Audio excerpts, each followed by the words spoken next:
But it's also open to alumni, to faculty, to staff, and even to parents.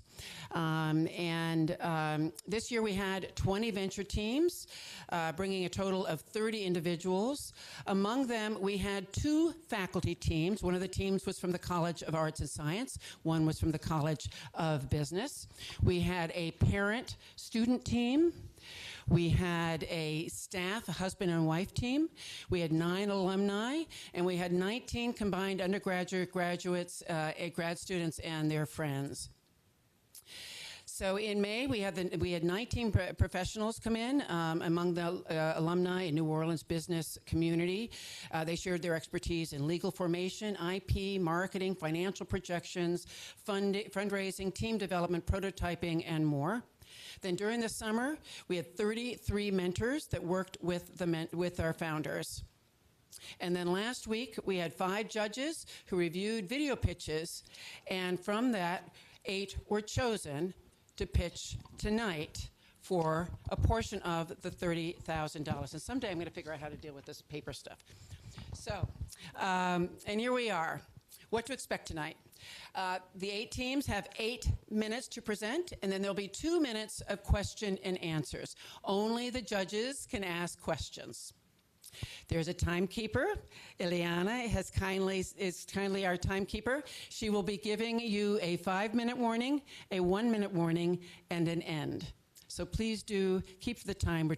Even though we're starting a little bit late here, we're going to try and keep to the timing on this. I will cut your microphone. The voice of God. Based on their presentations, the judges will determine who will be funded and how much they receive. Uniquely, we do not set a first, second, or third prize. The goal is for the teams to present what their next major milestone is and what they think they need to get there. And then the judges will arm wrestle and figure out how that gets distributed. So following the presentations, the judges will adjourn to deliberate while you get to celebrate. There'll be great food and libation in the other room here. Please go in and network and try to think through who you think is going to be the winners. And then at 8:30, probably a little bit later than that, we will come back here and we will have our awards ceremony. Okay? So without further ado, let me first introduce our wonderful judging team here. We have Bobby Savoie, our presenting sponsor. And we have 3 other alumni, Amy Sims, Brenna Kane, and Kai Nguyen. And we also have our newly arrived head of entrepreneurship education, Maxim Belitsky. And I hope I don't chew up anybody's names too badly tonight. So, drum roll, we are now ready to start. I'm going to ask our first presenters to come down. It is Ken Fauchette and Joy Bruce. They were mentored by Michael Adler and Daryl Plaisance, and their company is Marcel's New Orleans.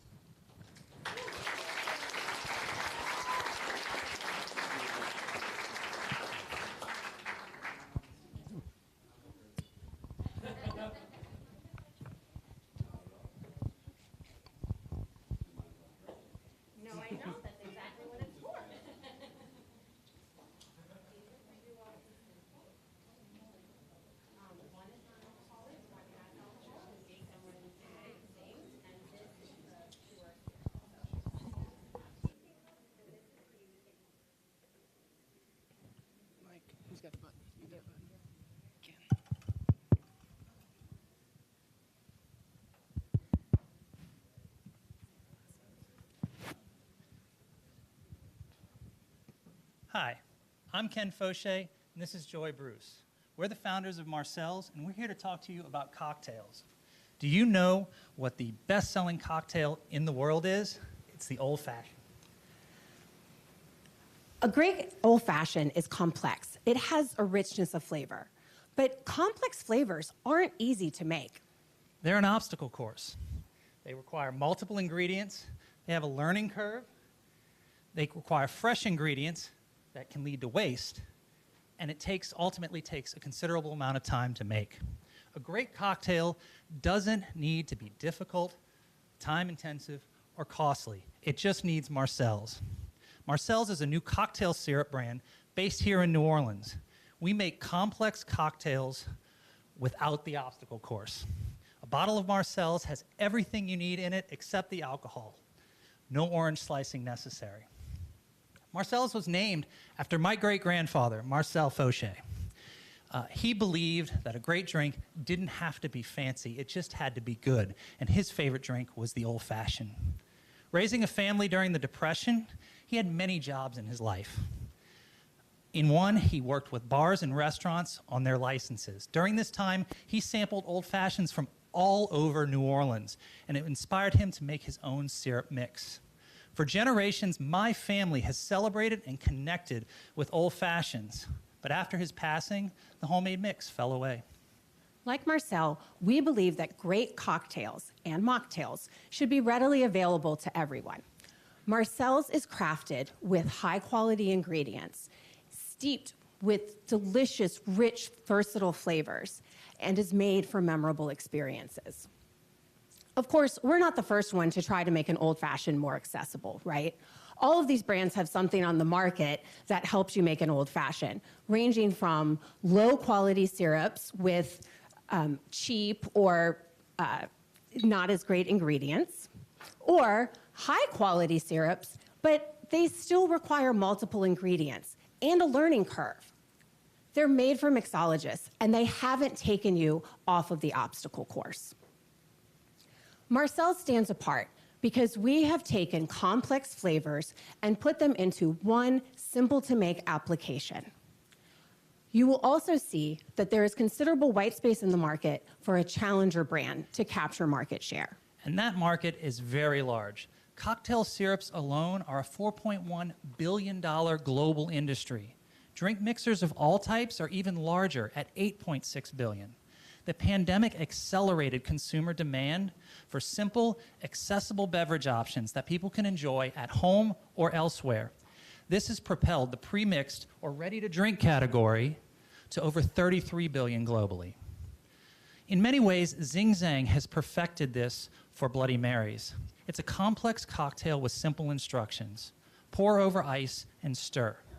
Starting with a family recipe, they're now a global leader and the fastest growing brand in the category. All of this with the 12th most popular drink in the world. We want to be the Zing Zang of old fashions.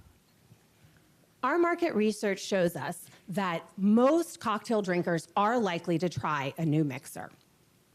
92% of those who drink cocktails one or more a week have said that they are open to trying a new brand. These are volume drinkers who are familiar with the market. And while 90% of them have used a mix in the past, only 33% could name a preferred brand that wasn't Zing Zang, leaving plenty of space in the market to capture market share. Occasional drinkers are less likely to have used a mix in the past, but they have also said that they are likely to try one, 79%, making them a large, untapped opportunity. Marcel's is for customers like Matt. He's a regular cocktail drinker who finds it as the perfect way to unwind after a long day. Or Evan, who discovered Marcel's at his favorite bar, and now he keeps it at home to entertain friends. Stephanie's bar is a local staple. She has Marcel's in her bar to expand her menu and offer simple, quality options that her customers love. We're going to reach those customers through 3 distinct channels. Marcel's is already available direct from us via our website. Off-premise, we're going to wholesale to spirits retailers and specialty shops. And on-premise, we're going to continue to target bars and restaurants that either don't have an in-house cocktail program or want to simplify and scale their offerings.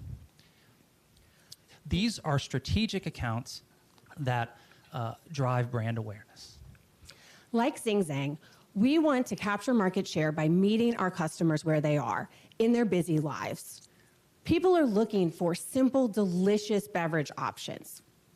We are all busy, and when we have free time, we want to spend it with the people and activities that we love.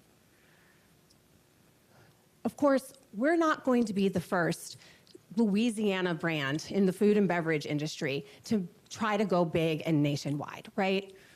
We know that brands all the way from Tabasco to Ruth's Chris have shown us that authentic companies with real products and people and stories, they inspire passion in folks far beyond Louisiana's borders. Today, we are thrilled to announce a partnership with the Southern Food and Beverage Museum, home of the Museum of the American Cocktail. This partnership is threefold. First of all, we will use their commercial kitchen facility to scale our production for wholesale sales. Secondly, Marcel's will be featured in their reimagined museum shop, introducing Marcel's to a steady stream of beverage enthusiasts and giving us a base for our direct sales. And finally, Marcel's will make sure that every old-fashioned served in their historic bar is consistently great. As founders, we have executive leadership experience and experience in the beverage industry. Our advisors have experience across startups, food, content, and capital, providing us with resources and networks that will help us grow. Our growth milestones this year include launching our website, becoming a permanent fixture on our favorite bar's menu, and $5,000 in direct sales.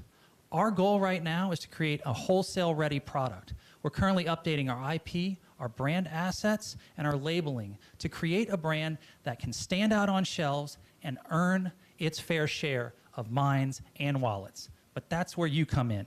Today, we're asking for $25,000 to accelerate our growth and build market momentum. This will go to scaling our inventory, which will allow us to lower our cost of goods by 50%. And it will contribute to launching our retail program and a marketing campaign that will help establish our brand and support sales. With these margins, we'll be able to pursue partnerships like distribution, which will be able to accelerate our growth and scale revenue, annual revenue, beyond $1 million in 2026. Today, you have the opportunity to change the trajectory of our growth curve. $25,000 takes us from a home-based operation to one with the capacity of over 300 units a day and gross margins of 80%. The goal of this organization is meaningful, to propel a local organization to immediate success. If you want to make the most impact with this award, please choose us. Thank you for your consideration.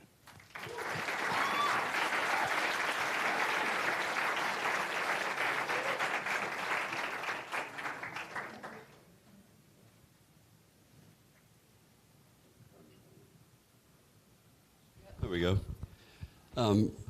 There are already, as you know, a lot of people in this market. In fact, there's a large company here in New Orleans that does very similar. I don't think they do old fashions. And by the way, they tasted very good. Thank you.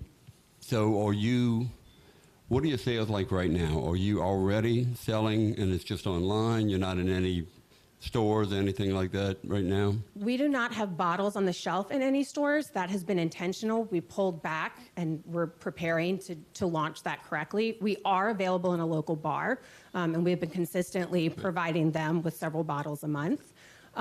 But our target market is different than that local company that also has syrups. As I said in the slide with competitors, their syrups are intentionally broad and wide, and they're looking to cater to mixologists, not to people who are looking for something like Zing Zang, where it's a 2-ingredient. Even the establishments that they go after, like our local bar, they wanted to ensure that it was only 2 ingredients, because they're what I call a 2-ingredient bar, right? A neighborhood bar, you walk in, and if you say you want a drink, the name of what those ingredients are better be in the name, right? And so it's a very different market that we are going after. And that particular company is very brutal, and they go after people to try to put them out of business because they don't want competition. We are not trying to put them out of business. We are not. To me, they coexist. I think there is always room for strong brands with strong stories and strong positioning. Okay? Well said. Zing Zang. Yeah. Thank you. Thank you very much. I very much enjoyed the presentation, so I enjoyed the drinks. It says old-fashioned mix. So you mentioned it's this top one famous drink, so lots of old-fashioned lovers, I'm sure we all tried old-fashioned. But you may want, that's pretty narrow niche. So would this bottle could be used for other drinks, for other cocktails, and so complementary to maybe to other drinks, so to expand the market?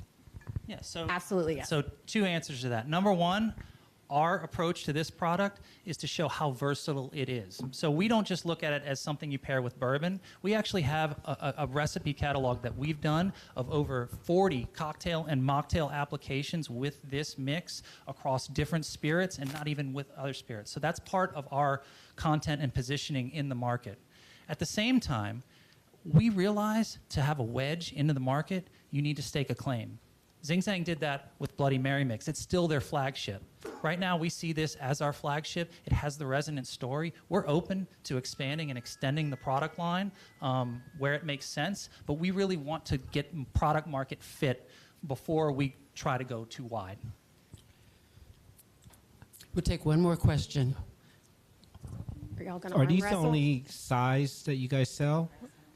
And how much are they selling for? How profitable are you guys? That is the current retail size. That sells for $15.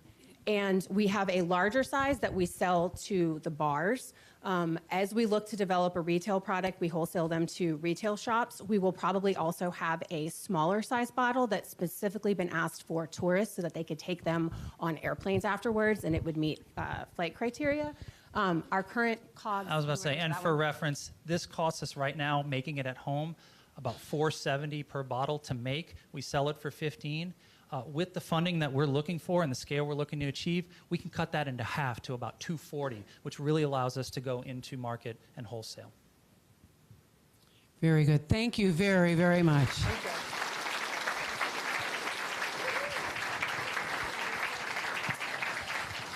Let me give the judges just a quick minute now to put their scoring in.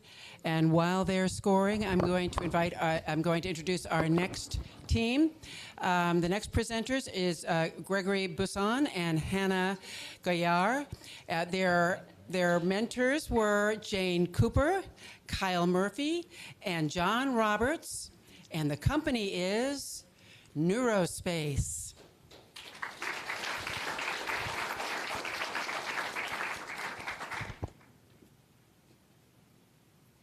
Hello, everyone. My name is Hannah, and I'll be representing both myself and my esteemed colleague, Greg. I'll be presenting our business, Neurospace, an aspiring supplement company that uses to improve cognition. The focus of today's pitch is our first go-to market product, Iris, which will be addressing symptoms of... I apologize.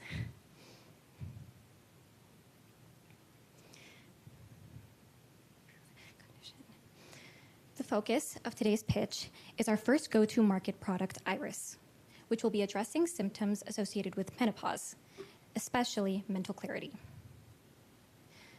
Our credentials alone should speak about why we decided to go through this route and why we're the perfect team.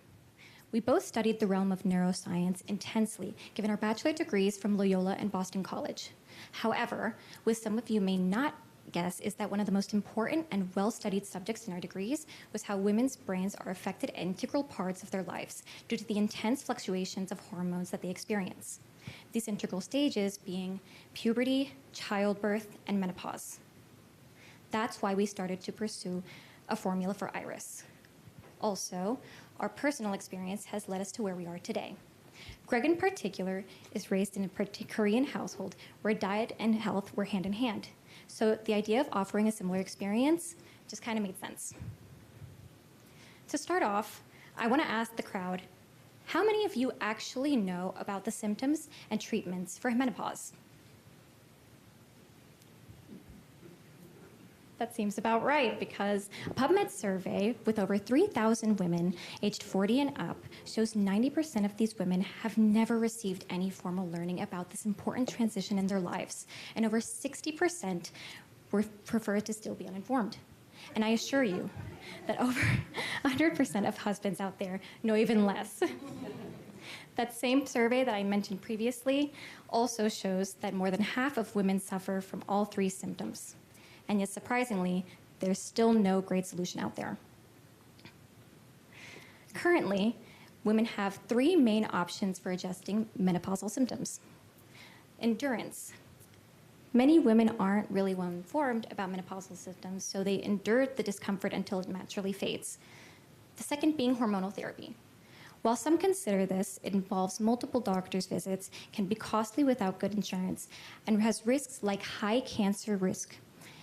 Many women we interviewed actually had negative reactions to this. And the third being dietary supplements. Most women we spoke to, I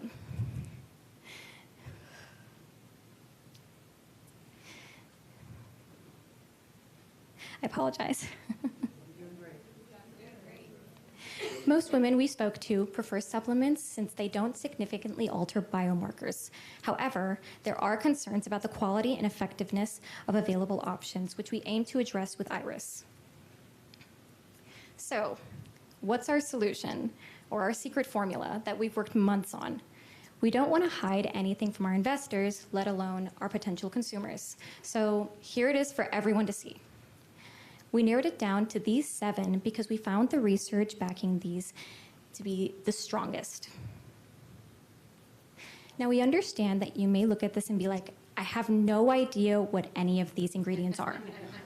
So let me help you out. We've grouped the ingredients and their benefits respectively based on the studies and clinical trials that we reviewed. Moving on, we want to dispel the image of Greg and I sitting in a kitchen and filling a bunch of capsules up with various powders. Instead, we've contacted a vast amount of manufacturers and did our due diligence to find the one for us so that our consumers will get the best and safest option out there. We decided to partner with NutriCap for this endeavor, since they're located in the US, specifically Georgia, and have the certifications to show that they can be trusted. As you can see, our product Iris, the first one listed, not only addressed the 3 primary symptoms, but it's also the only one with such strong scientific supporting items. So the first thing you might ask is, how did we hit all 3 symptoms while our competitors haven't? Well, we've done this through our unique experimental proprietary blend that we've specifically chosen from a list of over 30 plus potential ingredients. And thereafter, we had the formula checked by medical and industry experts. However, our priority is transparency and safety for our customers. So we plan on sending a badge to a number of people who we already interviewed that show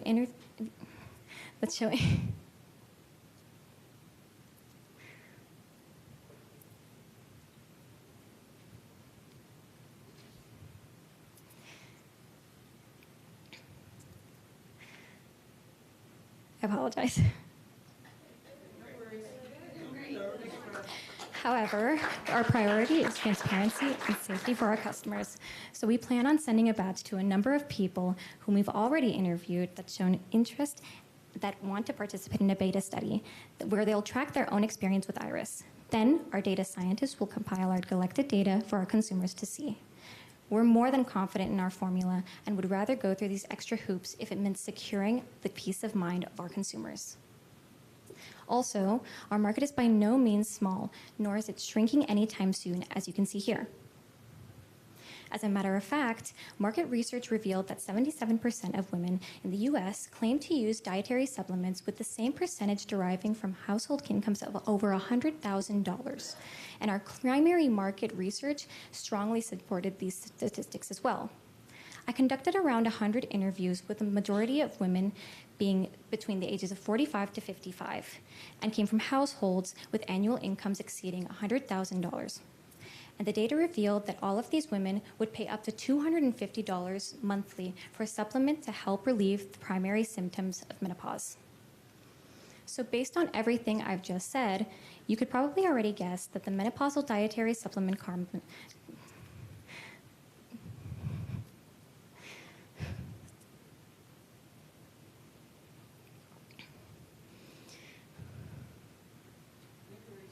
apologize again.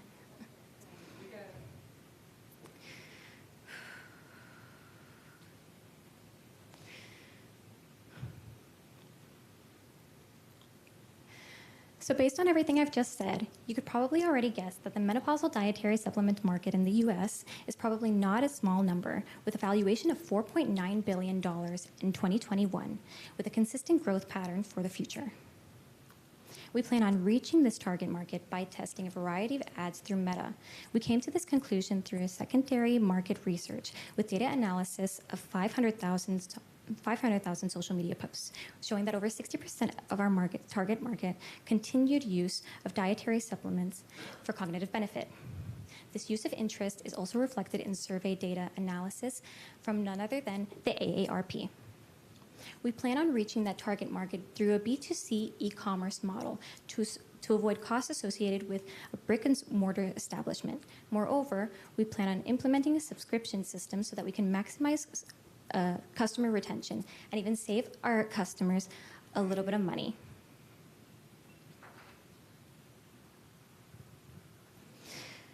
In terms of revenue, we plan on using the investment more than wisely. We have a cost of goods sold of $12 per unit with our plan of ordering an initial 500 bottles with 90 capsules each and selling them at $59.99. That leaves us with a staggering 400% markup. And here is our trusted advisory board, who's helped us immensely along the way. But please keep in mind that this is just a fraction of our team, since we've also got a number of supporters that will help with our formulation, as they are experts in regulations, legality, health, and more. So finally, we're now on to our ask, which is $15,000. This cost would be split amongst the groupings shown to ensure the success of the company so that our investors can be at ease, knowing that their money would be allocated appropriately and efficiently. If we're able to get this investment today, then we'll happily begin the formation of our company today and the distribution of Iris today. We'd like to say thank you so very much for lending us your ear, and we hope you consider joining us in helping all women going through this transition and for the future success of Neurospace.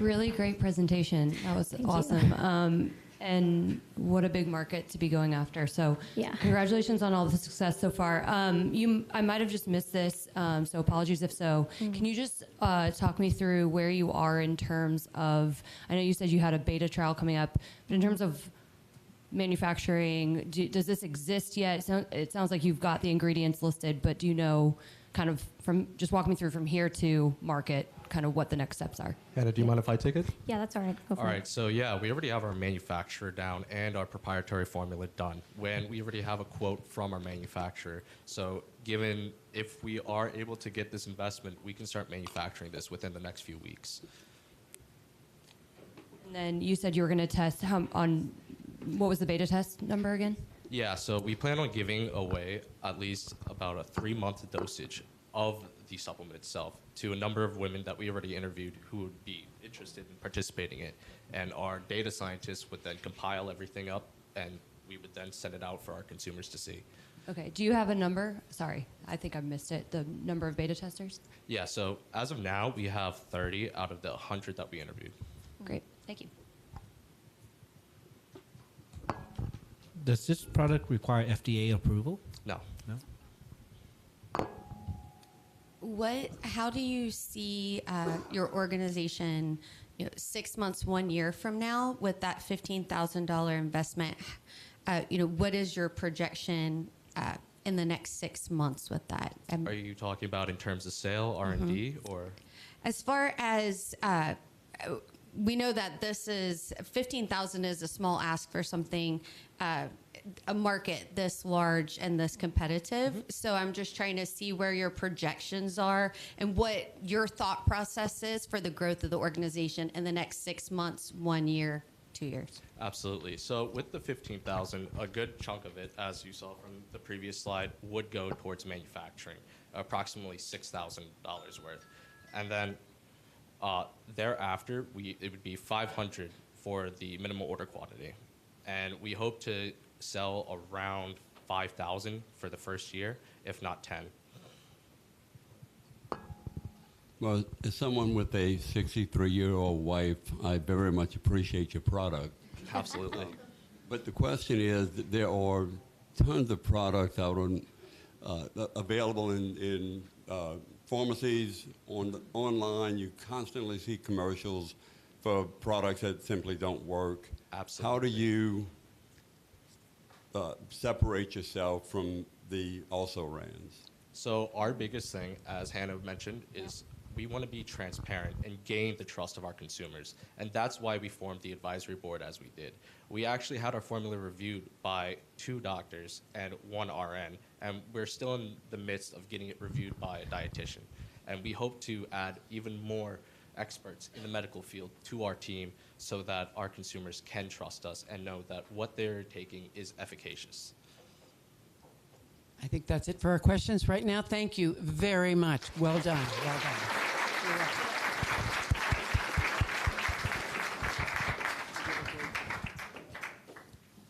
All right, and our third presenters are Frankie Weinberg and Bradford Shoup. Their mentors, Mike Eckert and Joseph Hyde, and the company, Leading Consultation International. I think Barbara's got it.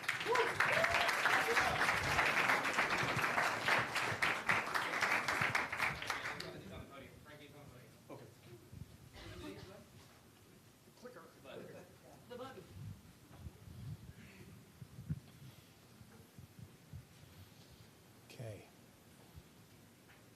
Good evening. My name is Frankie Weinberg. I'm the CEO of Leading Consultation International, and I'm a professor here, right in the College of Business at Loyola. And I'm Brad Shoup. I'm Frankie's business partner and chief operating officer. And we are going to present to you today a solution to the #1 problem facing global organizations today, and that is the corrosion of their leadership pipelines. Korn Ferry recently completed a study identifying that by the year 2030, American companies will be unable to address $8.5 trillion worth of business due to a lack of experienced senior executive leadership. Companies are currently out there now trying to figure out how to fill that gap.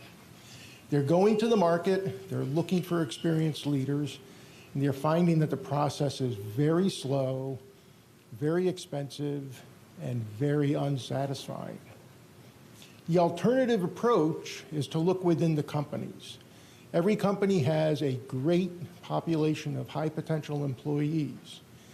And what they can do there is identify their high potential employees, bolster their leadership development, give them the competencies and the skills they need to be successful, and align them with those future leadership opportunities. And that's where we come in. So I developed the multidimensional intelligence leadership program to address these exact needs. It's designed for today's highly mobile, up-and-coming leaders. Let me explain how it works. Let's say that Latrim purchases a subscription to our service for its employees. Latrim's going to begin by inputting information about what it needs for leaders. What does a Latrim leader look like, for example? Sam, a Latrim employee, is going to start his developmental process by taking an assessment during which he's able to start to consider and understand a bit more about what his current state as a leader is. He's also, during this time, going to be able to begin providing some information about challenges he's currently facing and the type of opportunities that he's interested in pursuing. He's going to be able to immediately work through some needs that are directly related to aligning his needs and those of Latrim's because of our AI and algorithms that are able to work to choose exactly the right modules for what they need. Moreover, working with our AI coach, he's able to immediately apply all of his learning directly on the job. Meanwhile, Latrim's executives are able to track Sam's progress, and as leadership opportunities begin to unfold in the organization, they can determine which ones he's best suited for. So the leadership development market is large and growing. Right now, the total addressable market is in excess of $60 billion. Our market research has found a sweet spot. Those medium to large companies where their high potential employees are getting ready to move into their first executive leadership positions. Right now, that market segment is spending $1.6 billion a year in that development space. Our revenue model is based on a recurring subscription revenue for the use of the application. As more people at companies come onto the platform, this will scale easily. Our medium to large companies are the customer base that we're addressing. As we add more companies, we'll also be able to provide private coaching to their employees and private consulting services to help them roll out the MDI program. This is scalable because we have certified professional coaches at our disposal that we'll bring on to supplement the staff as 1099 employees. The leadership development area can be lucrative, but we also understand, of course, that it's crowded. It's a crowded space. That's why it's imperative that we bring forward a superior product. Our particular competitive advantage here lies in our capacity to be able to use this, this leading edge technology that we're bringing forward together with my understanding of leadership development curricula and work through the AI process of ensuring that there is a, that there is a tailorable, personalized solution that's immediately available for use on the job. Nobody else is bringing this forward. Nobody else has this. And as you can see here, our MDI app is not designed to be a one-size-fits-all solution, and that's a really, really good thing. So we've had a very busy summer. We got off to an excellent start. We've got our MDI construct in place. We had the architecture reviewed by an expert and validated. We've talked to industry experts, interviewed companies that may be potential customers in the future, and we actually have some that are excited about doing a pilot project with us at this point. Next year, we're going to launch into developing and perfecting our minimum viable product. This will be launched with our pilot project partners. We will learn from their experience, gather the data and the lessons learned from their application of our system, and incorporate that back into the design so that we can give a full design package to the coders in the third quarter of 2024. So Brad and I have been collaborating now for over 3 years. Brad's primarily a technical guy. He brings also forward a lot of experience as a manager of technical teams. I'm primarily an academic. My specializations lie in curriculum development, assessment development, and leadership development. Together, we are both certified professional coaches, so we know this space really well. We've been very fortunate so far to have already started out our tech team. So we have Nikki, who's an AI expert, and we have Ryan, who's the chief architect of his company, and they have both already had several conversations with us. They are familiar with our minimally viable product, and they are excited to be part of our team. They're looking forward to moving forward with us. Obviously, we are also indebted to our mentors for what they're bringing forward and all the work that they've done with us this summer. As Brad alluded, we already have 5 major companies all excited about moving forward with us on our pilot project. So we've got $3,500 bootstrapped into the kitty so far to do some consulting and planning. Our ask for tonight is $10,000, and that is to build out the minimum viable product. Get it in front of our pilot project partners, go run it to ground, see how it works, find out how we can improve it, get those lessons learned, and bring them back to the team. We are super excited to be here with you today. Thank you so much for your time. Thank you so much for your attention. And thank you for allowing us to be part of this.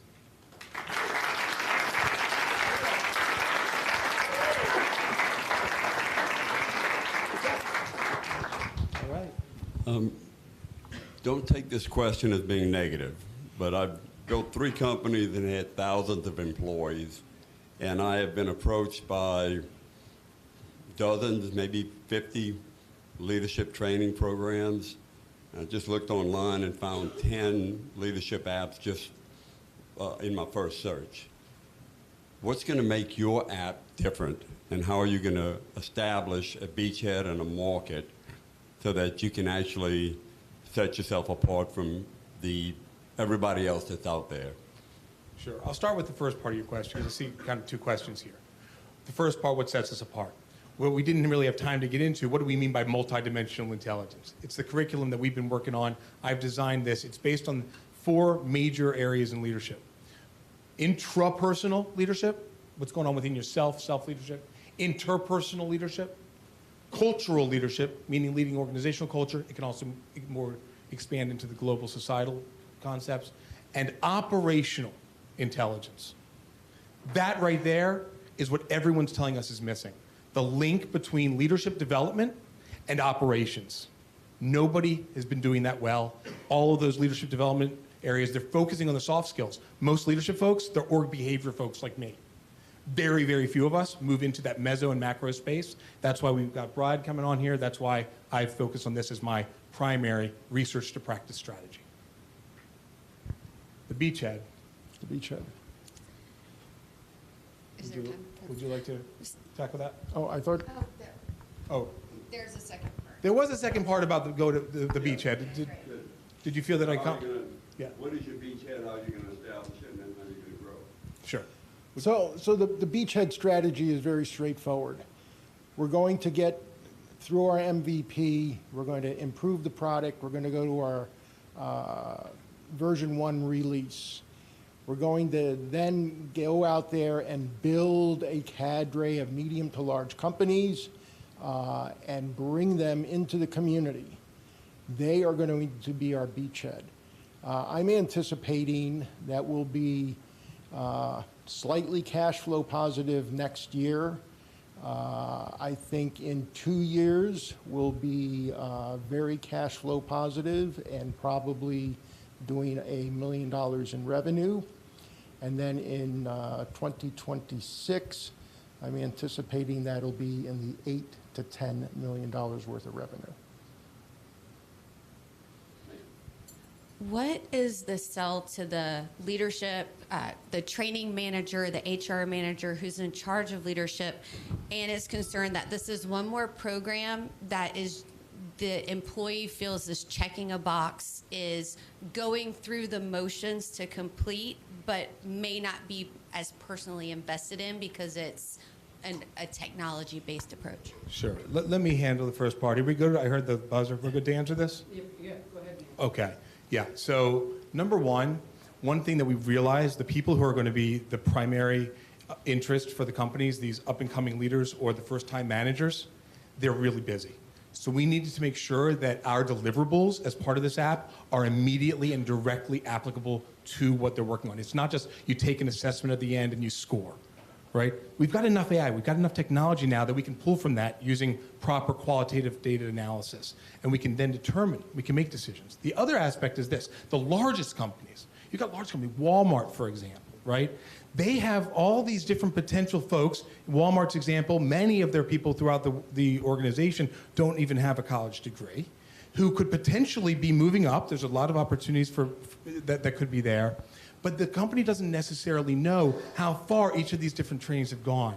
From companies as wide as Hanes Brand International, all the way through Chevron, we're hearing from all of the executives that HR is putting these programs into place. The execs are walking around the water cooler saying, did they ask your input about this? Why are they doing this?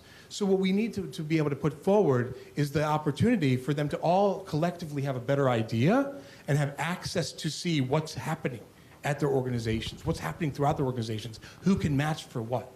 So does that help to answer some of what your concern was? Can I add one element to that? So I spent 40 years in corporate America. I went through dozens of leadership development programs, and they were pretty good for what they had to offer. The piece that was missing, and this is the piece that we're bringing, is connecting, aligning the company goal, the individual goal, and the development plan that makes it play together. And that's why we're not one size fits all. We bring in the tailoring, the AI, and we do the work to optimize that solution for both the company and the individual. Thank you all. Appreciate the questions. Thank you very much. Good job. Good job, guys. All right. As our judges put some of their scores down, I'm going to introduce our next presenter, Mary Stays. And Mary's mentors were Lee McMillan and Desiree alums. And her company is We Do Cute. Please welcome Mary.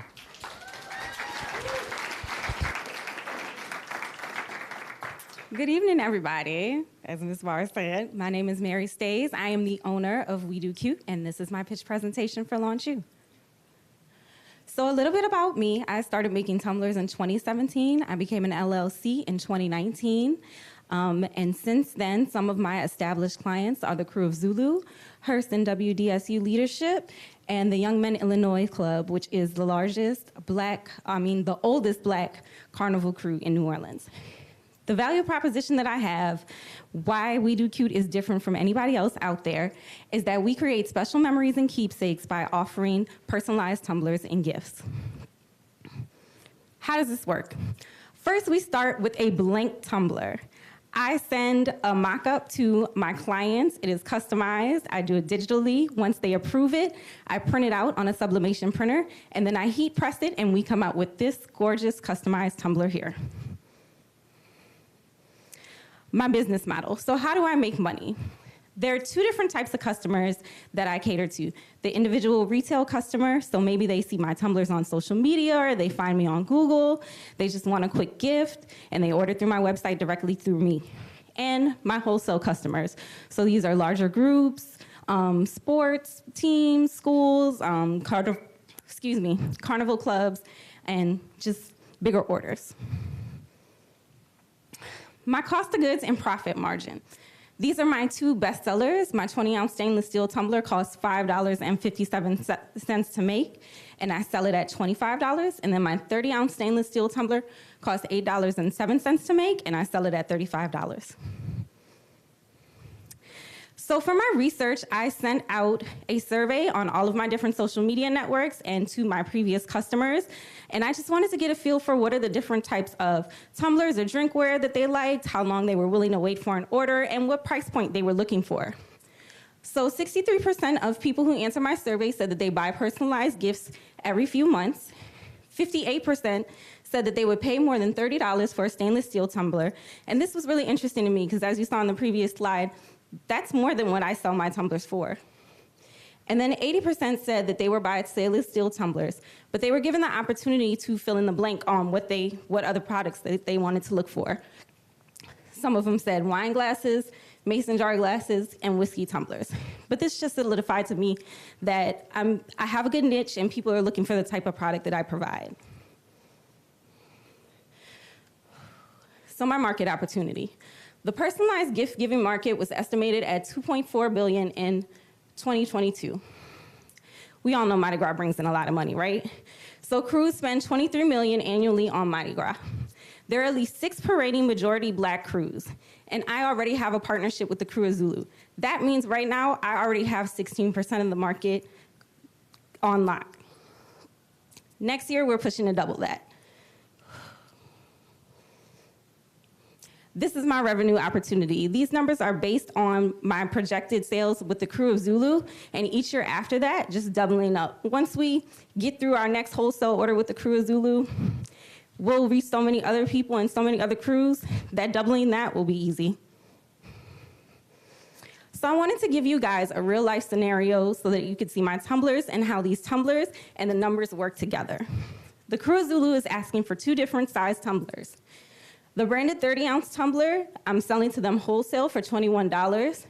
Everyone in the crew is not going to buy a tumbler, right? So we did buy half of the crew, which is 300 members, and the profit would be $3,879.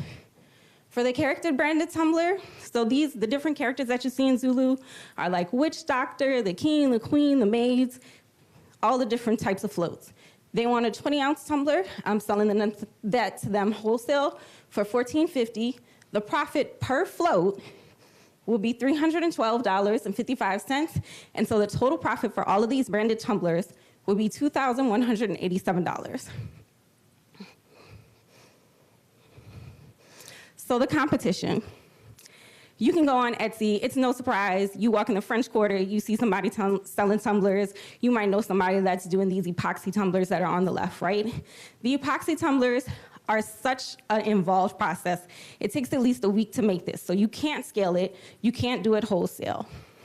These other types of tumblers, they're not We Do Cute. Have you had a We Do Cute tumbler?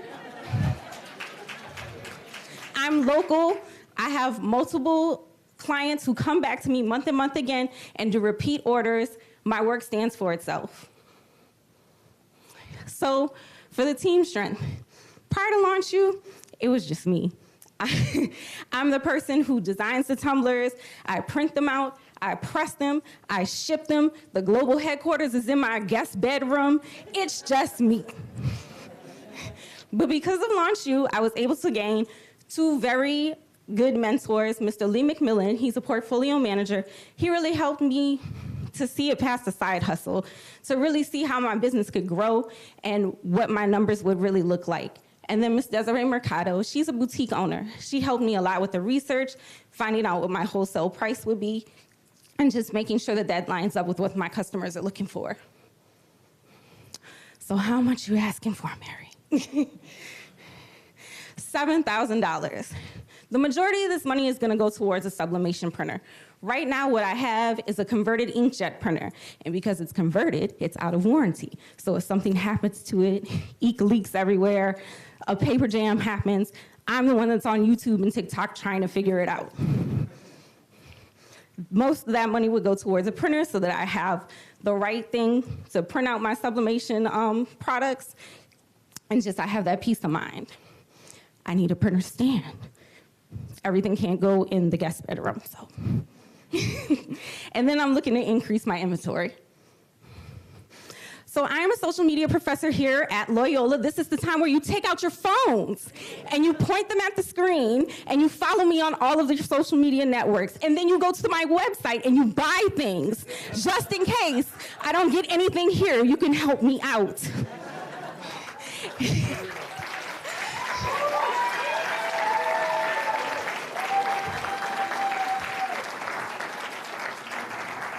Thank you.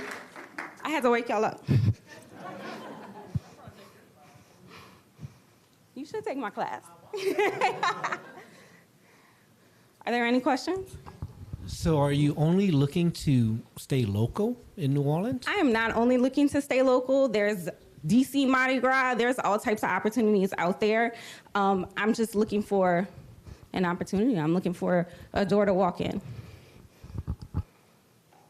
How do you compete against like a Ford Imprint and the big companies? Because if they're selling these, we buy like thousands of these. Right. Everybody has a Yeti that has something in their cabinet, right? Like I said, do you have a We Do Cute tumbler? Is it custom made? Is it exactly what you wanted? No, you got some, trade thing slapped, some logo slapped on there, right? It's not flowers, it's not pretty, it's not custom made just for you. It's not custom made just for your company. It's got a little rubber thing at the bottom so you don't spill everywhere. It comes with a straw, I keep the details in mind. Quick question. When you were talking through your cost and what you sell for, is that like the actual cost of just the goods, or does that take in your time? Because I assume, as you are telling us, which is amazing, that they're very custom made. Did you factor that in, or is it just cost of goods? It's not just cost of goods, it is time. Because I design everything digitally and I have a pretty good background doing that, then it's not a whole lot of time. It's just, sitting down with the customer, figuring out what they want, laying that out, and then giving them the mock-up. I definitely see the local market and love your product. Thank you. The original. Thank you so much. Previously, on a broader scale, how does your price for a large order, I think you called it the wholesale price, how does that compare to some of the companies that do this? May not be as pretty as yours, but they do this on a broad scale. So the companies that do this on a broad scale, they are cheaper than me, right?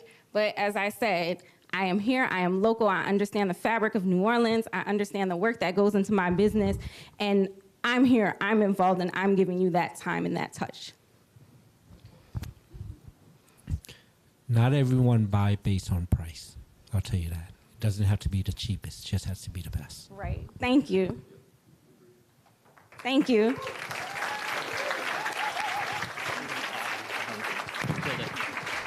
Good job. We are not going to take a break because of the delay in our program today. So we're going to jump right into our next group, which is Aben Docher. Am I saying that right? Close enough. Farrah Wells, Gabriel Porges are the team members. The mentors were Denny Bro, Dan Perry, and the company is Hand Offer. Please welcome.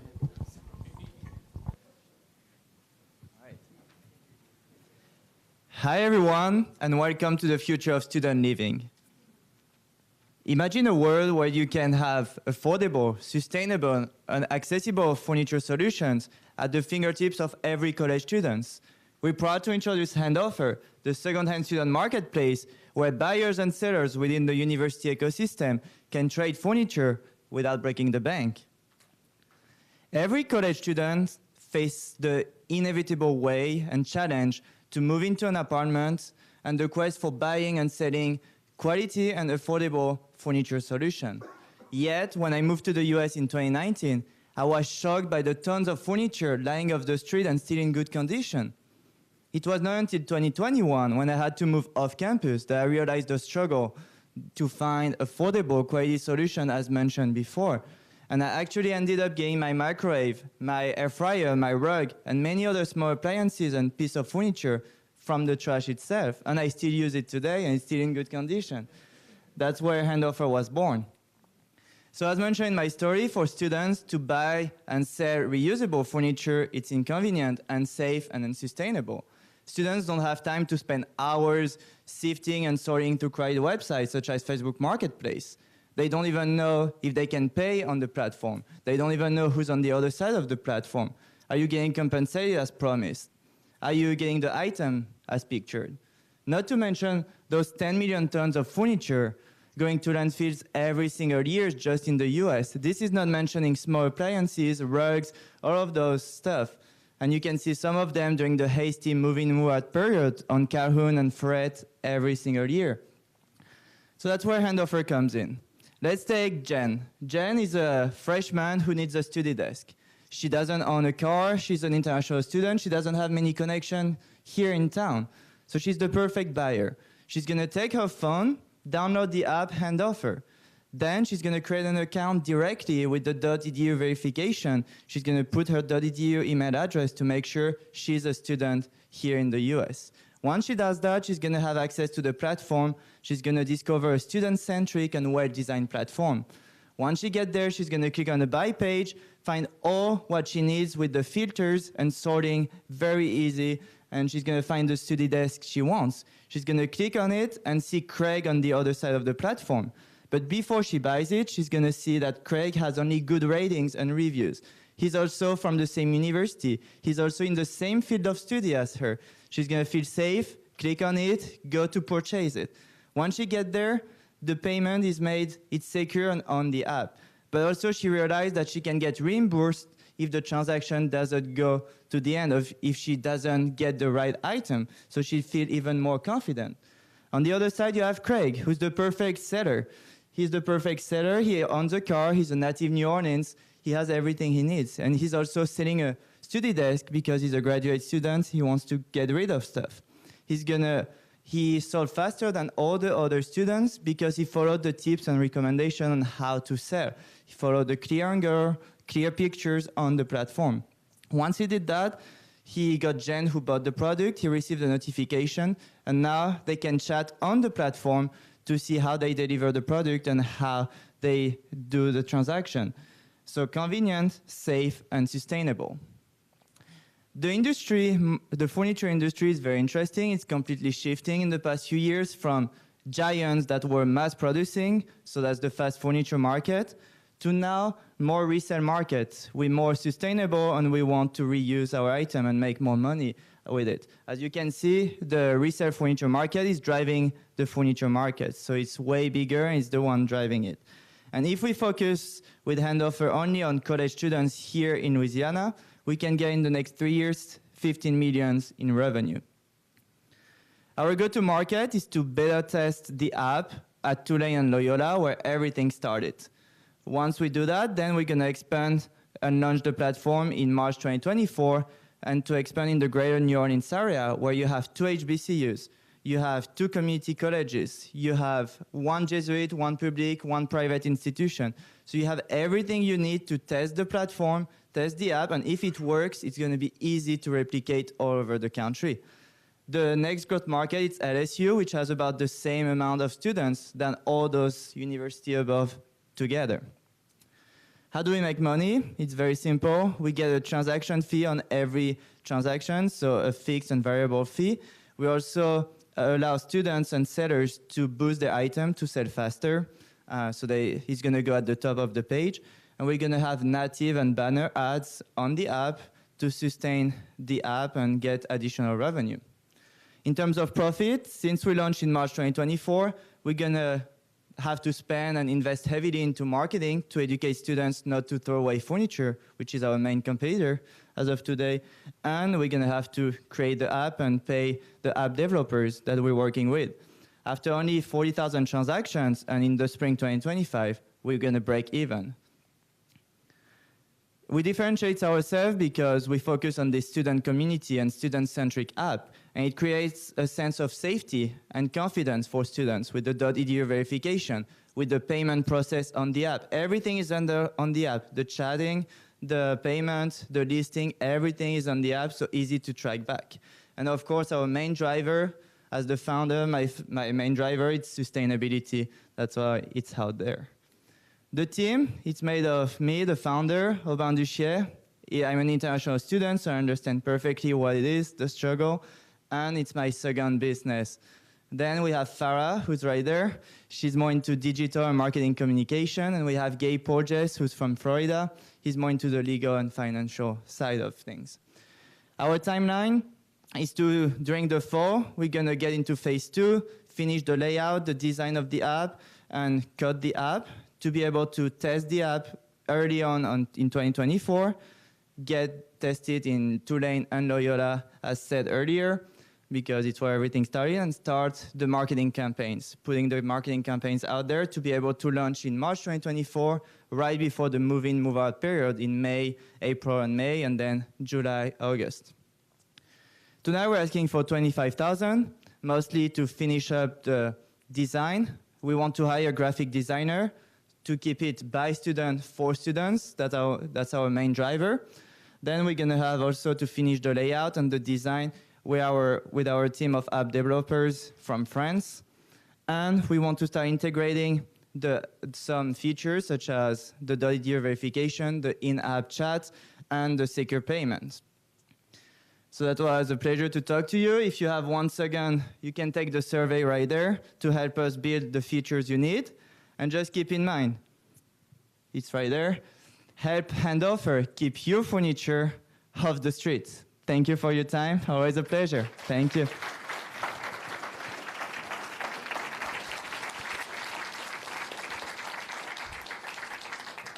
Earlier, you showed that there was a 15% fee, and then there was the $1, and then also the $2 boosting. Is there an additional fee that is charged to the customer for your credit card processing, or are credit card processing fees included in that 15%? Everything is included in this 15%. So the $1 listing is to avoid that people use the system to sell outside of the platform, because that's what the main concern. They could just find each other and then go around. The 15%, it's once the transaction is made. So they can, usually when we interviewed students, their struggle is like usually they sell to friends, so they have to lower their price. So here on the platform, they can put the price they want. And also with this 15%, we promise them to find a buyer. So this service is kind of a service fee that we put. And the boosted listing, you don't have to use it, just if you want to be at the top of the page and sell faster. Especially, I forgot to mention, but for the seller, they can also put a deadline and an autopilot system, which allow you to sell before the date you want. So if you're moving out May 30th, you can put May 30th, put your minimum price $50, the price you want to sell it $70, and then if it sells at 55, you take the 55. You don't have to wait for the $70. So that's what we're doing.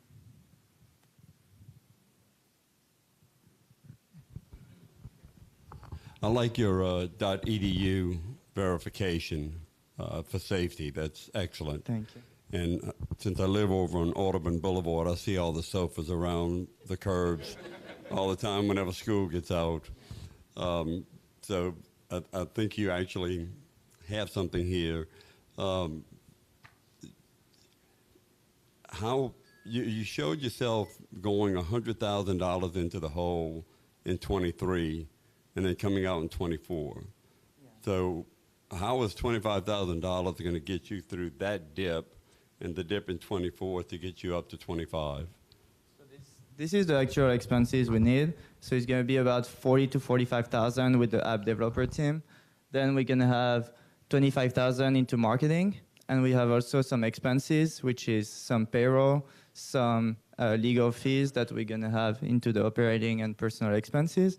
It's just tonight the maximum is 30,000.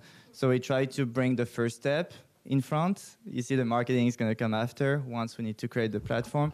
And that's why if you can take the survey, it's going to help us not to spend money into useless or not necessary features and focus only on the must feature. I just don't want you to get the 25K and then get stuck in the hole where you can't get out of that to get to the product. No, so we're in touch, and so I have personal fund, and we have also some touch with the, what's the name, Startup Fund, New Orleans Startup Fund. We're in touch with them. We're in touch also with some of the NOLA angel investors.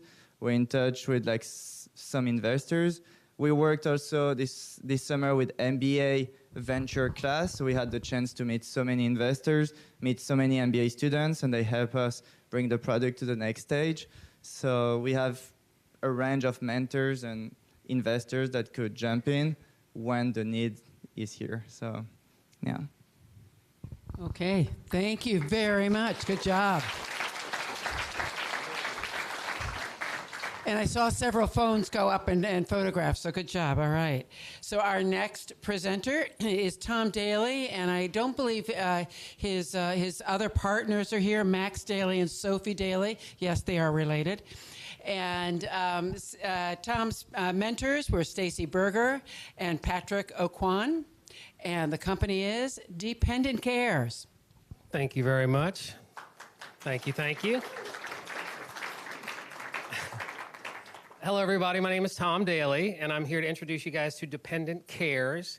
And Dependent Cares is reimagining dependent care account administration. And I'm sure you're probably thinking, well, it's about time, right? Because everybody's been wanting that. But I first got to explain why I'm even talking about this. I graduated Loyola in 1992. In 2001, after about a decade in the insurance business, I started an employee benefits consulting agency.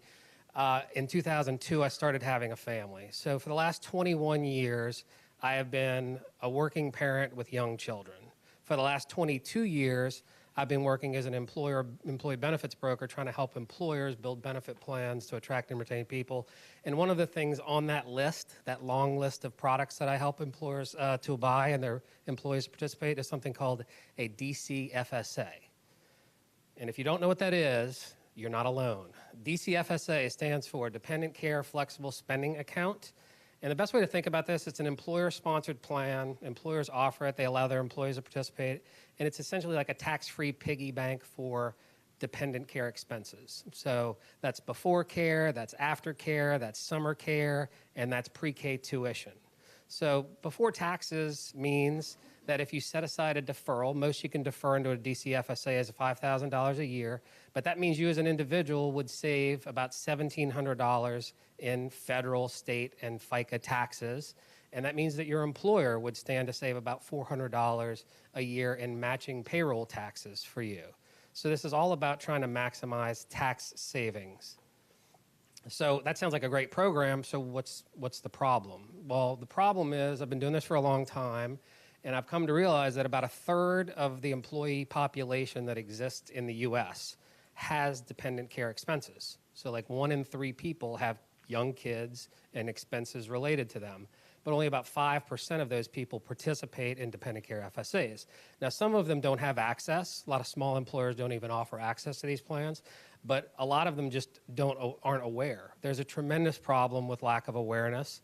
There's a tremendous problem with misalignment of incentives because you can't do a DCFSA without an employer and a working parent and a care provider. So there's misaligned incentives there, and there's unnecessary administrative complexity in just managing these plans. So our solution is all about attacking all of those issues and bringing the parties to the transaction together. So I mentioned you have a parent, employer, and a care provider. Our platform is a shared platform for all of those folks. It makes the employer have the easiest possible pathway to introducing this concept and having all the education and enrollment and management and communication handled by the platform. We've also tied our annual open enrollment to this plan to the start of a school year. It's a novel thought process, right? But none of them do that right now. So that's when you're thinking about dependent care expenses as a parent and electing to participate. You also want a connected system that is connected to the care providers so that as a parent, you're not having to go chase down receipts to adjudicate claims like you do have to today, and connectivity with payroll providers too to facilitate other things. So we all do DCFSA administration. That's kind of table stakes as far as I'm concerned. We offer some unique features that make us very different and special. Dynamic pricing means that we don't have to, worry a small employer about whether they're going to spend more than they save with something like this, or if there'll be any interest or not. We only charge them if we generate tax savings.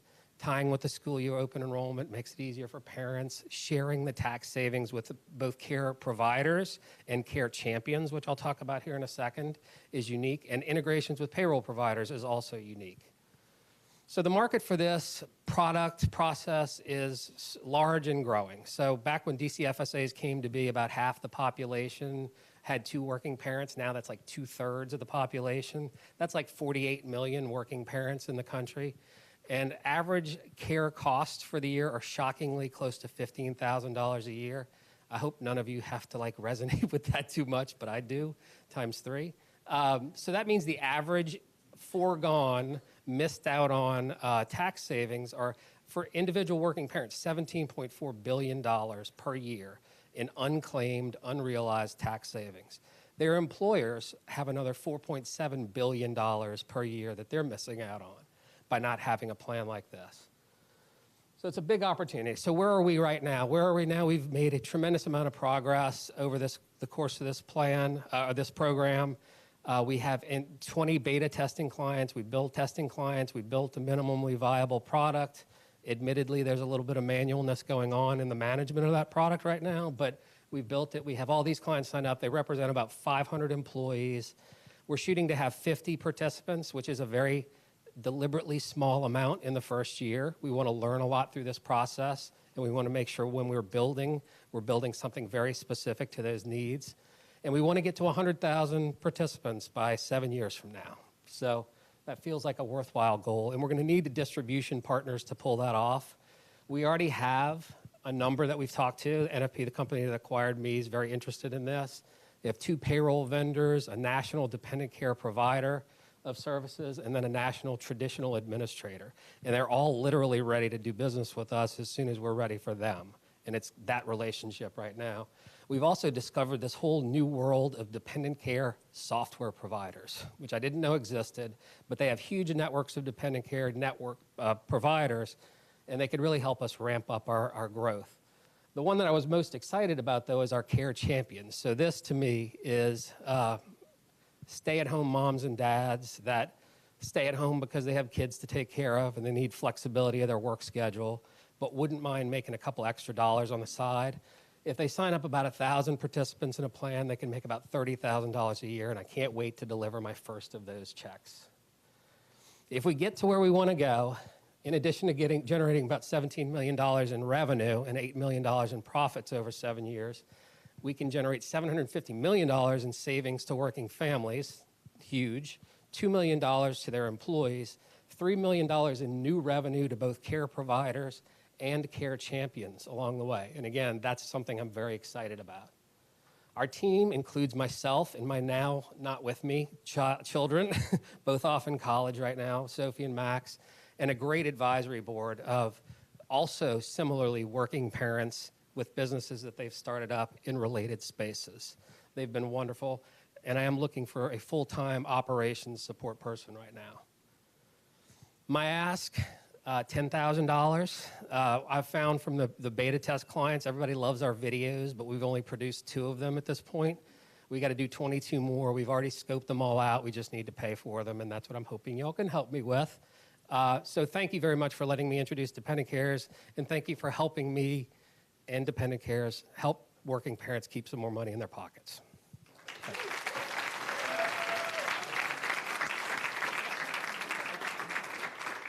Sorry, I was so excited about finishing, I didn't realize we have this. Thank you.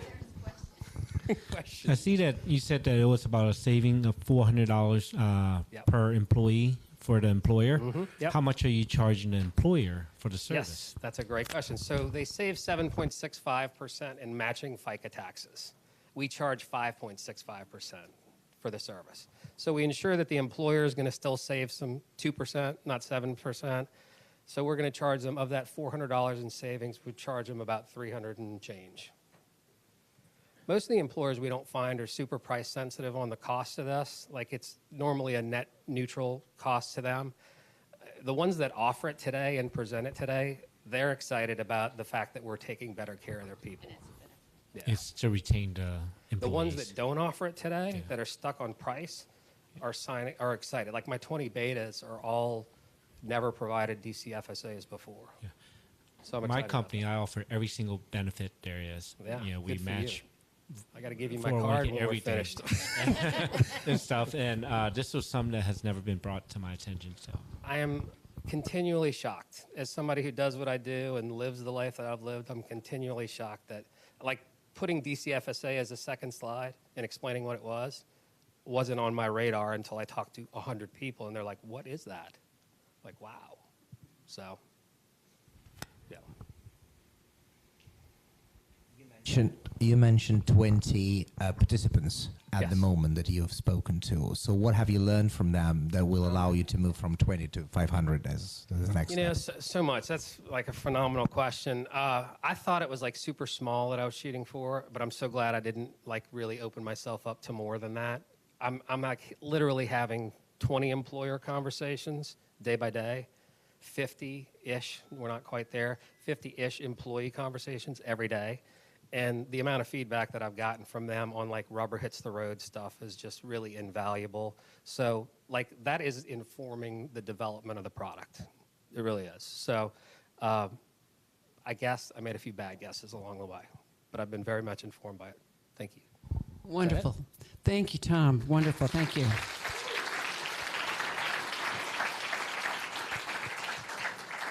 Okay, our next team, Adele Colson and Cody McKiernan. And the mentors were Desiree alums and Trent Dang and Ivy Robinson. And their company is Art to Action.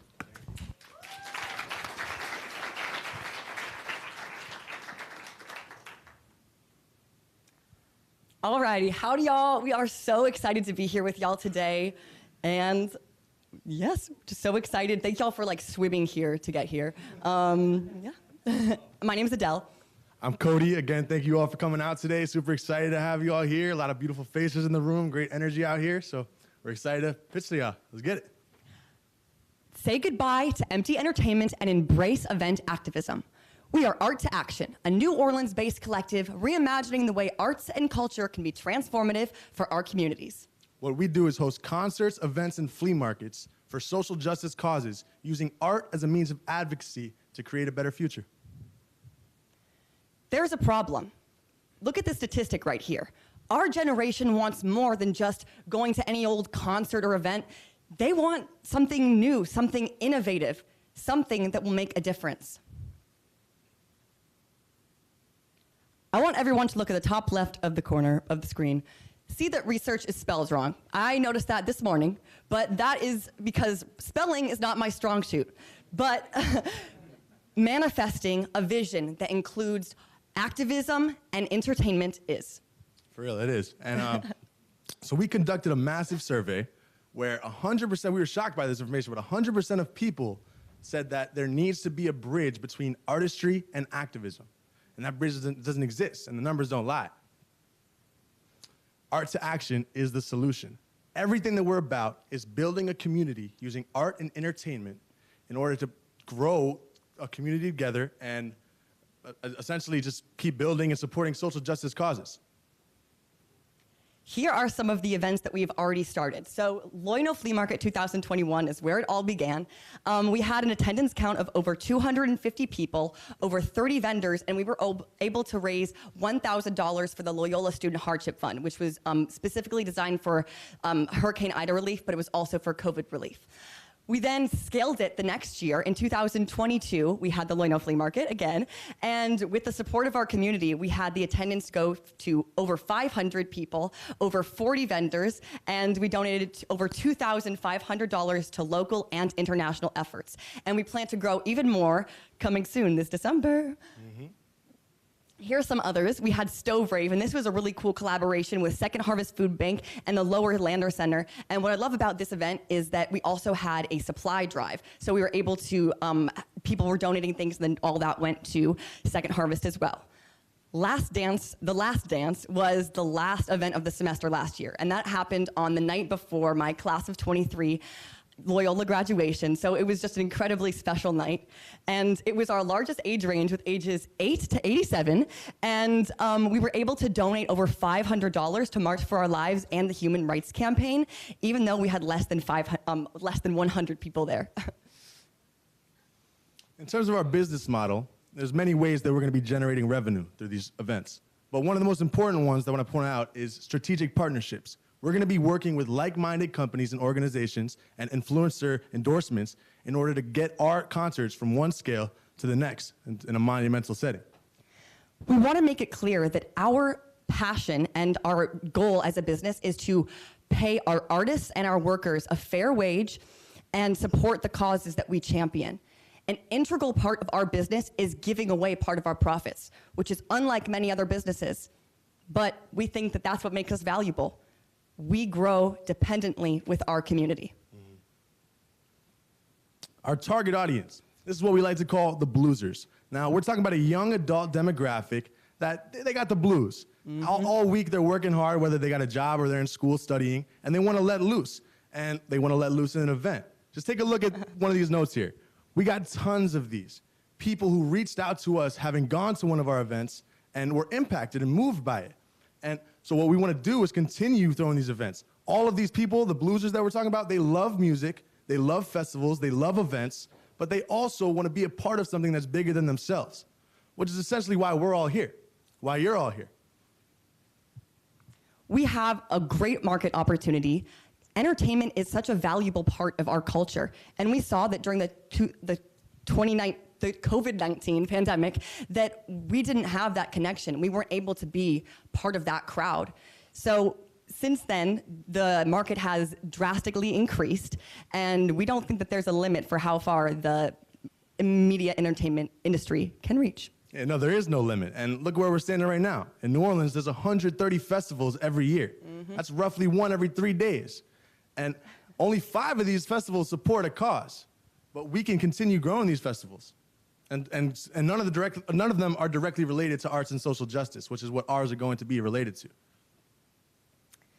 My name is Adele Colson. I'm an art activist, and I have been a performance artist all my life. I have been a national gun violence prevention activist and speaker since I was 16 years old, and that is why I founded Art to Action, combining my passion for artistry with activism. And I'm Cody McKiernan. I'm a musician from New York. I'm also intertwined in the music industry realm and the entertainment industry. And I got a band down here called the Coda Dosa Collective. We've been playing shows since I got here in 2021. And yeah, I'm a philosophy major and a junior. So this all started when I came back to campus. I was sent home as a freshman because of the COVID-19 pandemic. And when I got back, my campus used to be so vibrant. People were singing, there was jazz. And when I got back, it was eerily quiet. My community had stopped singing. Tragically then, I was personally impacted by gun violence.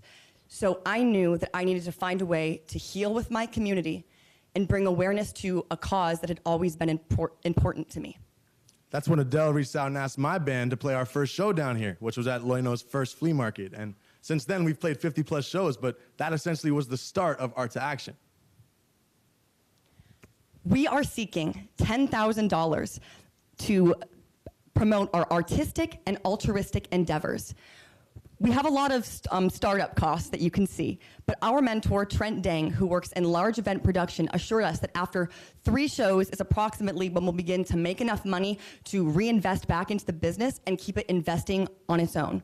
But we need you to get started. Big picture is that we want to enact policy change on a national level through arts advocacy. Our bluesers will become the generation that will become the majority of electorate in this decade. There has never been a better time to change the world. And we're just getting started, y'all. We want to thank our mentors. Without them, none of this would have been possible, who helped us take this they helped us form our LLC and take Art to Action from passion project to business. And while it's impossible to thank everybody who's been a part of this process, what we can do is thank all of you for being here and give you guys an opportunity to join our cause and share this vision with us. Essentially, we're trying to take these shows from a small scale to a large scale, monumental.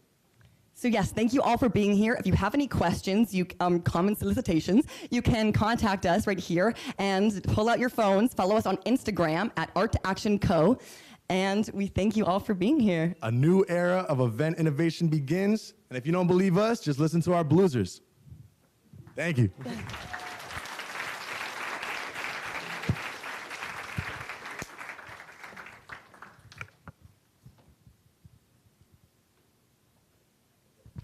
I go first.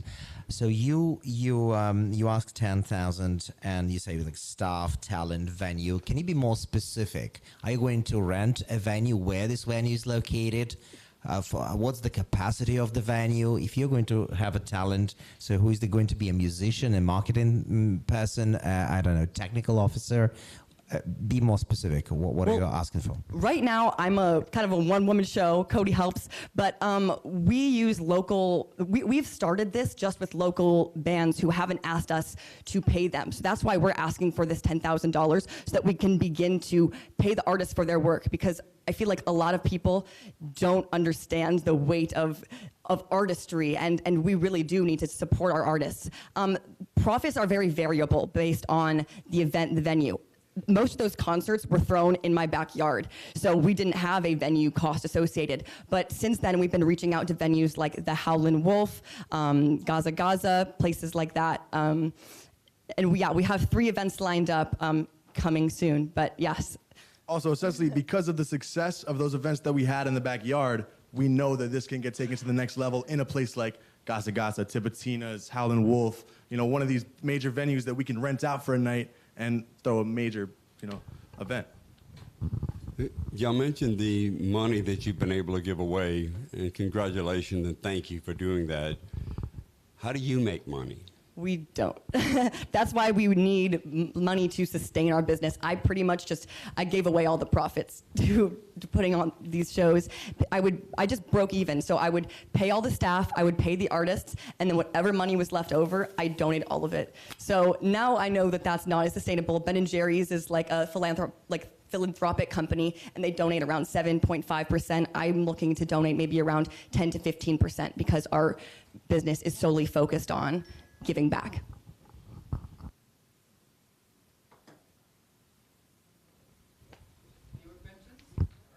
Thank you. Thank y'all very much. Good Appreciate job.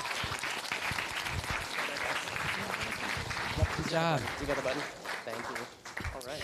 So our eighth presenter, and definitely not our last, least, is Joy Shaw and Jada Martin. Their mentors were Mark Mayer and Jenny Hung, and the company is Let's Talk Media.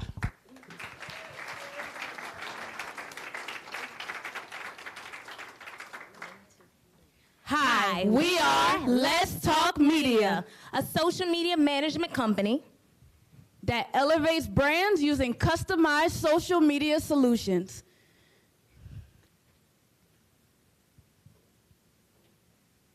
You might be asking, what do we do?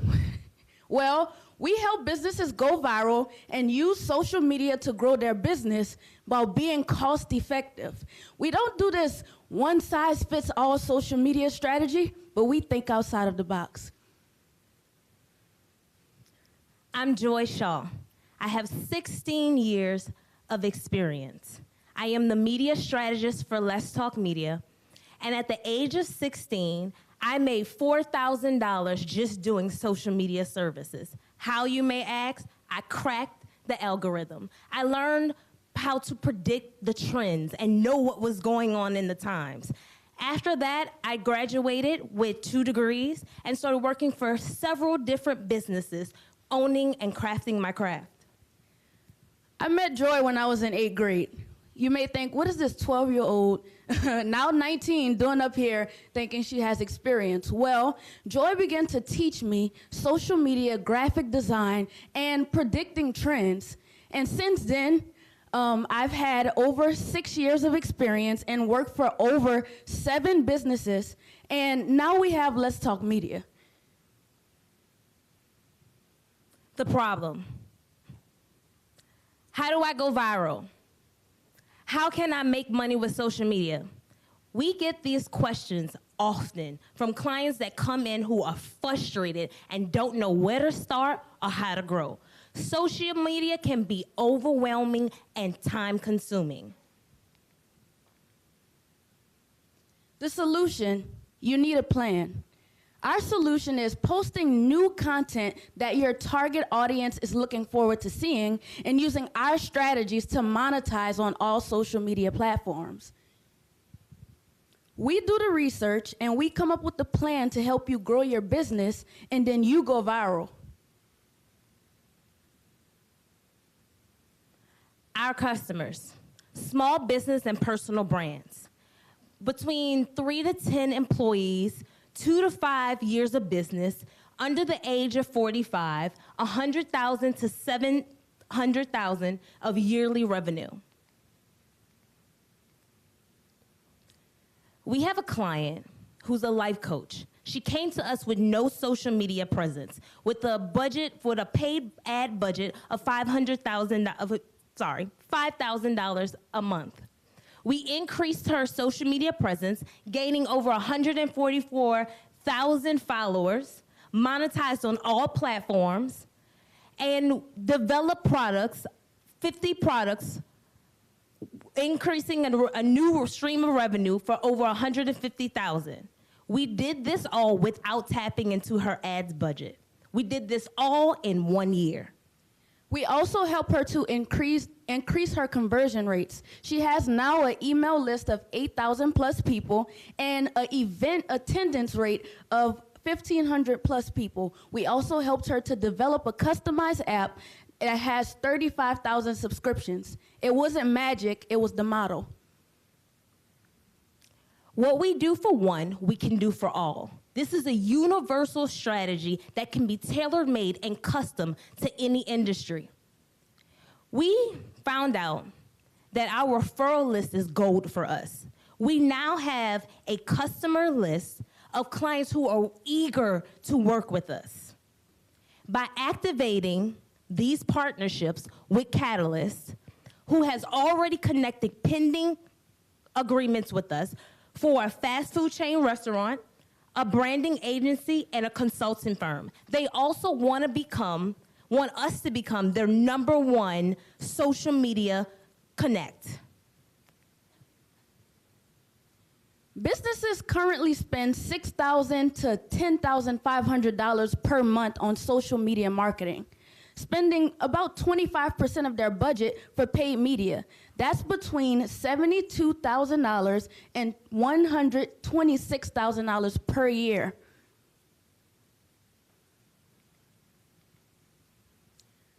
Here we have our top services along with the top 3 social media agencies in our sector. We could not find any social media, between the top 3, we couldn't find any that did full production services that were also cost effective. Our plans are catered to the needs of the business. From doing video editing to content creations and services like strategies and brand sessions, we can tailor-make any one of these plans to fit the needs of each client. Our financial projections are here. So between year 1, we're looking at about $210,000, year 2, $372,000, and year 3, $744,000. Between year 1 and year 3, we almost tripled our financial projections. And if each premium client that we have was to come with us, we average about $100,000 if they go up. Why integrate AI? Less time, less cost, and better results.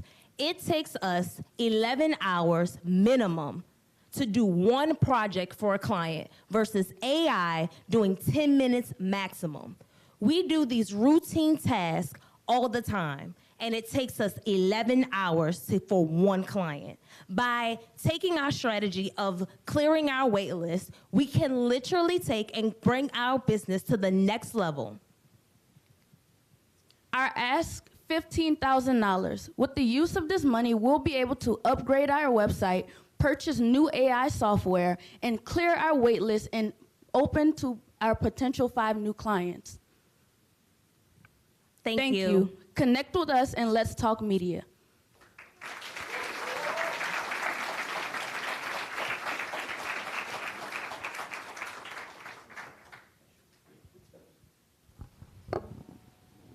So you showed some data that said how many, like 144,000 new followers on social media for that client.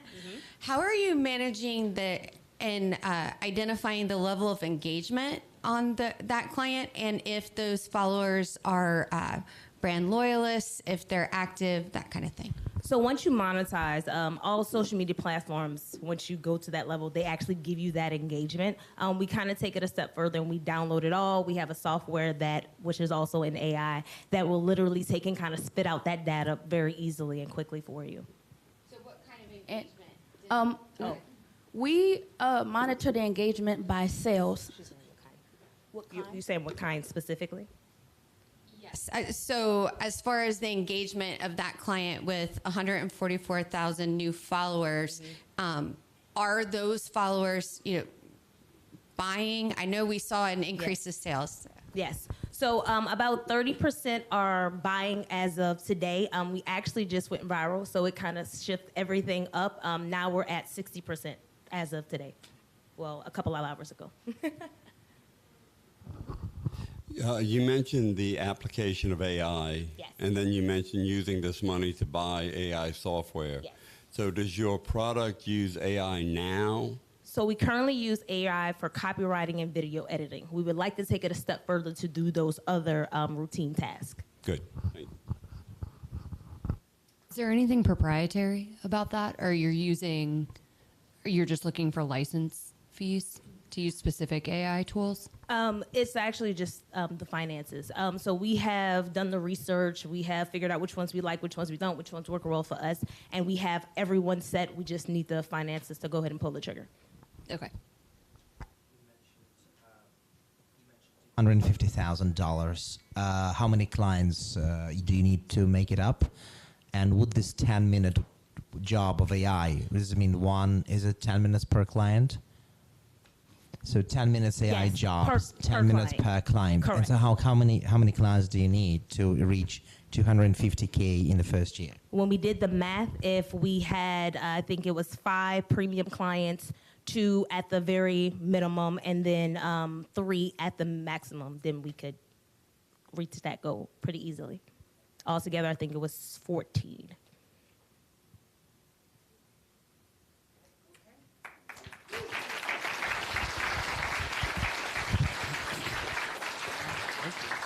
Well, I want to thank all of our 8 teams today. Amazing, amazing work.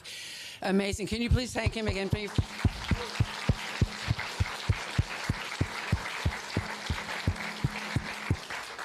And what you don't see is that in May, all of these companies were in that room next door. And they're all trying to explain to us what their company, what their idea is, where they're trying to go. And where they are today is a universe different. And so it just really shows the hard work that they all put in and all of the support that our mentors and our speakers contributed to them to get to this point. So I am incredibly impressed. So the next step, I'm going to invite our judges first to come through, and then once they have left and they are getting their own food, we're going to get them fed first, and then we're going to sequester them back in the innovation lab. And then I think it's 8:20 right now. Whoa, well, just give us your note. Yeah, you have to. So we will be back here. I think we'll try to make it in about 30 minutes. Okay, we're gonna arm wrestle. This is gonna be tough, but we will be back here to do the award ceremony. I hope in about 35 to 40 minutes. But in the meantime, get yourself some food, enjoy the drinks, and have some fun. Okay, bye bye. Thank y'all.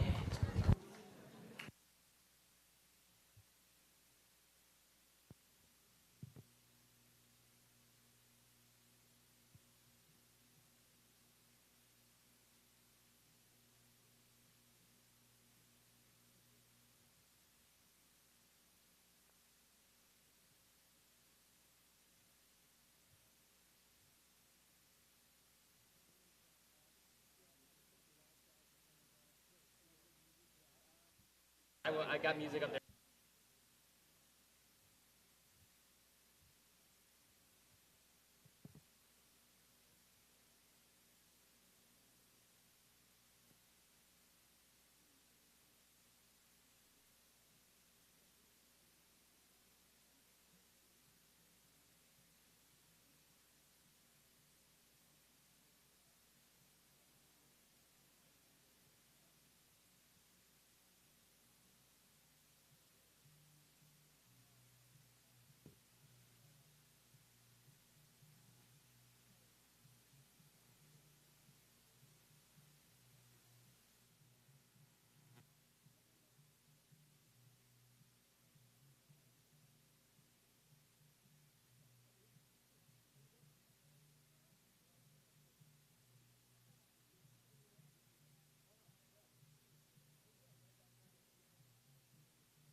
You guys want those?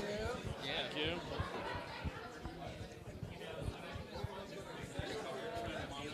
you. It's time for the exciting part. Up on the stage? Beg your pardon. I'm sorry. Why do I need to join? Your name's on the check. No. No, okay. If you'd rather not, that's fine. It's up to you. Y'all do. Okay, okay, fair enough.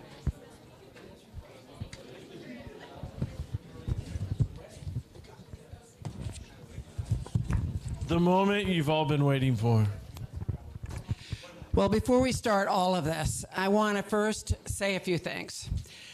Everybody who got to this level, you should expect that you have succeeded and that you are stars. And it is incredibly painful for me. Yes, yes. Woo, woo, woo, woo. Absolutely. And if you don't get money today, we are here to help you. Some of the judges said that they had people that they could connect you to for potential business and all other kinds of stuff. So don't feel disheartened. Remember, no matter how many times you get knocked down, it's how many times you get up that makes a success. So you're all a success by being here, and no matter what, we are here also at the Center for Entrepreneurship and Community Development to continue working with every one of you to continue your success. So please, please know that.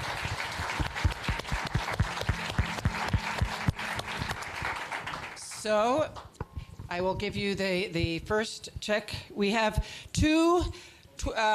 we have a tie for first place and a tie for a second place, essentially. So I will give this to the dean to announce. Okay, congratulations to Marcel, New Orleans.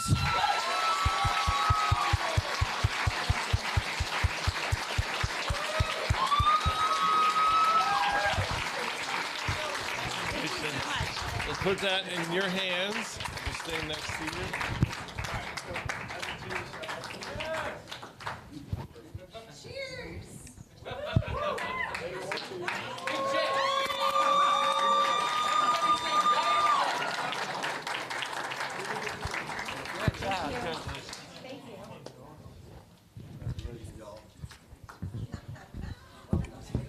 And we want our big checks back when we're done. Yeah, hey, friendly reminder, we need those big checks back. Those are not cheap. We would like those back. Thank you. We'll trade it for the real thing at the end, but you take all your family pictures first. Okay, next at the same level, dependent care.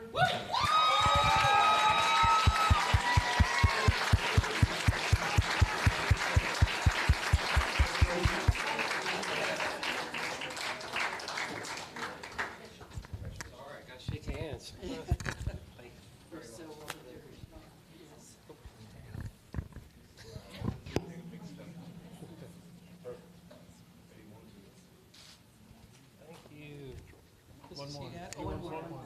We got all the paparazzi.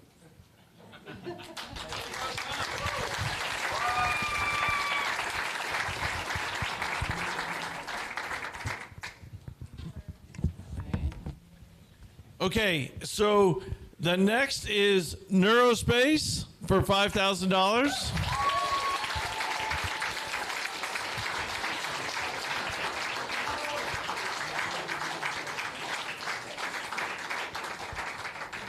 Congratulations. Thank you.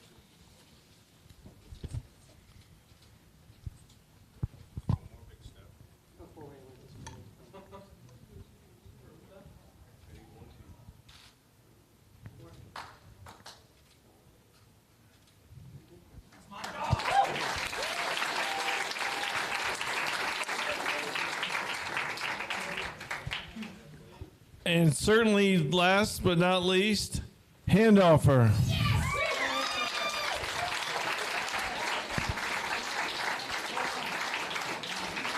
You did it again. You did. Thank you.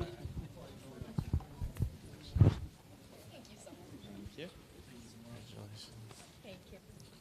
In the middle. How do we do it? Okay.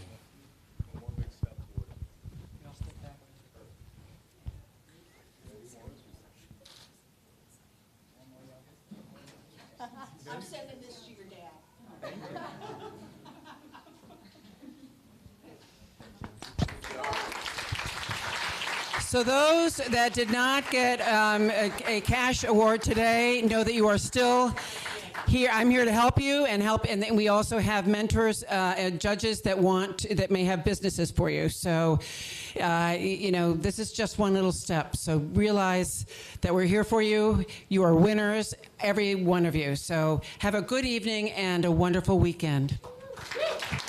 Thanks again, everybody.